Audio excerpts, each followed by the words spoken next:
Sapagkat itong lugar na ito, itong Eastern Pangasinan, at ang buong Pangasinan ay napakaraming agrarian reform beneficiaries.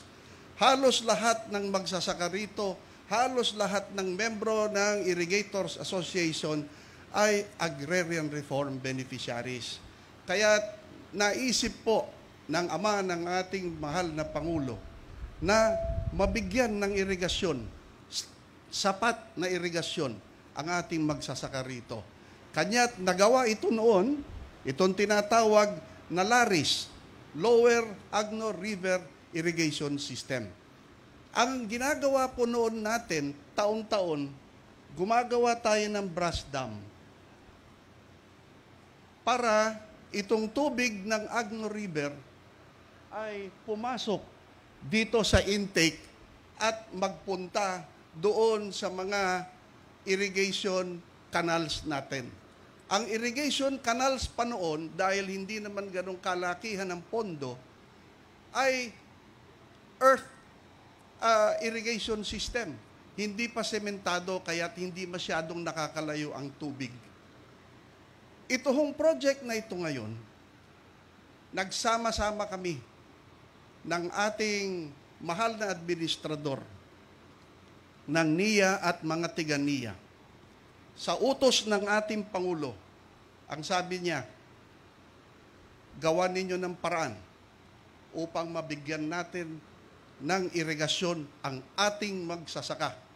Tatandaan ninyo, nung ako ay nahalal na presidente, napakalaki ng lamang ko sa probinsya ng Pangasinan. Kinakailangan natin na tumanaw ng utang ng loob, ang sabi ng ating Pangulo. Kaya ito, ang gagawin natin ngayon.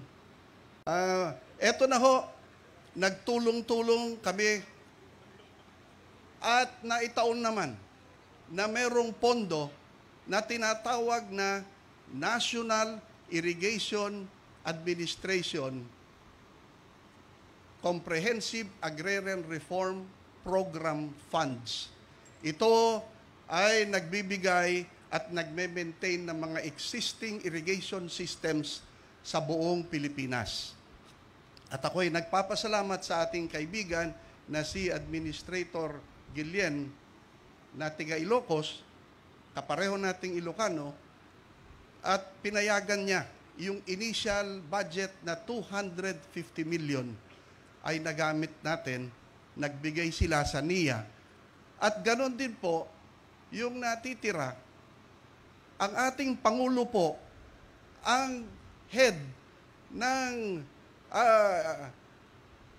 Presidential Agrarian Reform Committee ng PARC. Kaya inapprove ng ating Presidente dahil ang magiging cost ng project ay 950 million, kulang pa tayo ng 700 million. Ito agad-agad ay inapprove ng ating mahal na Pangulo bilang chairman ng Presidential Agrarian Reform Committee.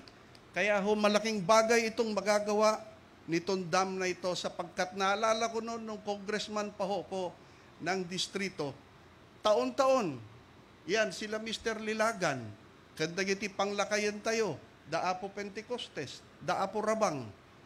Taon-taon ho yan, pumupunta sila doon sa bahay.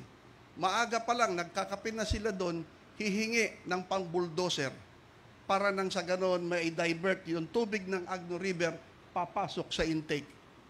Ngunit lumalaki ang gastos, mabuti na lang nag-provide na ng allocation ang NIA. Mahirap po yan dahil temporary po ang solusyon.